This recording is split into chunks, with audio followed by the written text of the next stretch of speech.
At exactly 11:30 p.m., I heard her voice whisper my name. But my sister's been dead for 3 years.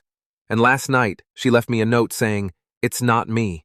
If you've ever felt haunted by grief, or wondered what lingers in the places we try hardest to forget, this story might stay with you long after it ends. If you've ever tried to outrun grief, or wanted closure for something you never got to say, hit that like button, subscribe, and get ready for one of the most chilling and emotionally charged stories we've ever shared. This isn't just about a haunted room, it's about what happens when we lock away pain, and something opens it from the inside. Let me start from the beginning. Not with ghosts. Not with revenge. Just breakfast. 3 years ago, I was sitting across the kitchen table from my sister, Emma. We were arguing. Not a big argument, just something stupid. Cereal. She liked those sugary rainbow loops. I said they were for kids. She threw a spoon at me. We laughed. Normal sibling stuff. That was the last time I ever saw her.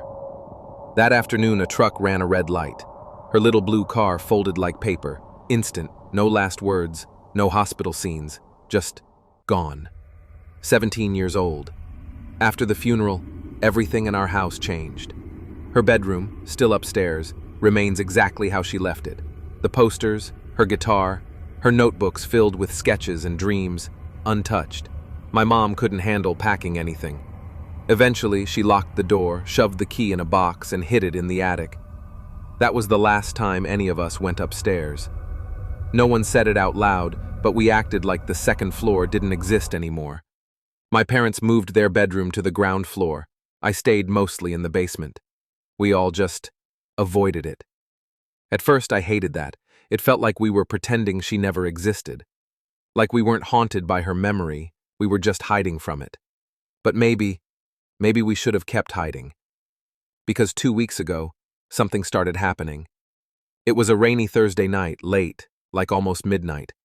I came home from work, exhausted and soaked, dumped my bag near the stairs, and started heading to the basement when I froze. A creak. From upstairs. A slow, deliberate shift of weight on old wood. The kind of sound you only hear when someone's trying not to make one. I held my breath, waited. Then, another creak, closer. My heart was pounding, but I told myself it was nothing. The house is old, wood moves. I laughed it off and went to bed. But it kept happening. Every night, same time, 11:30.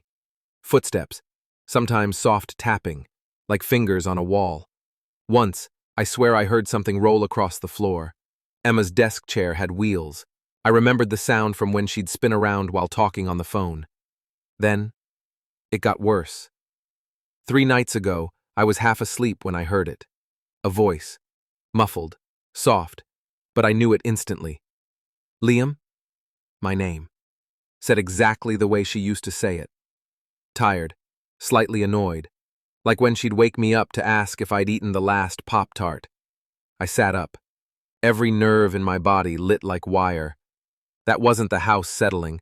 That wasn't wood creaking. That was Emma. The next morning, I did something I hadn't done in 3 years. I went upstairs. The hallway felt wrong, not just quiet. Wrong. Like the air was thicker there. Like it had been holding its breath for years and only just started exhaling. Her door was still locked. But around the doorknob, thin, jagged, deep, not like damage from outside, but like someone or something had been trying to claw its way out. I asked my mom about it. She went pale. Her eyes got shiny like she was about to cry, but she didn't blink. All she said was, "Don't talk about that room." Then she walked away. That was when I decided I needed to know. Last night, I climbed into the attic, found the old box, and there it was. The key. My hands wouldn't stop shaking as I held it. It was heavier than I remembered. At 11:25 p.m., I stood outside her door. I could feel something pressing against the other side. Not sound, not motion, just pressure. Like the air had a pulse. Then at exactly 11:30, I heard it again. "Liam."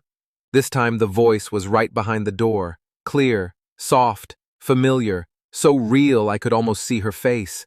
I dropped the key, stumbled back, nearly fell down the stairs, but the voice didn't follow, it just stayed. Today I went back to that hallway. Sunlight made it feel less scary, like maybe I'd imagined it all. But something was waiting for me. A note, folded in half, plain white paper, slipped under her door. One sentence. It's not me. That was it. No signature, no explanation. Just those 3 words. Now, let me ask you something. What's worse than losing someone? I'll tell you. Thinking they came back. And then realizing whatever's behind that door isn't them. That's the revenge in this story, not mine, something else's. Something that waited in silence for 3 years. Something that knows my sister's voice. Something that wants me to open that door. But I won't.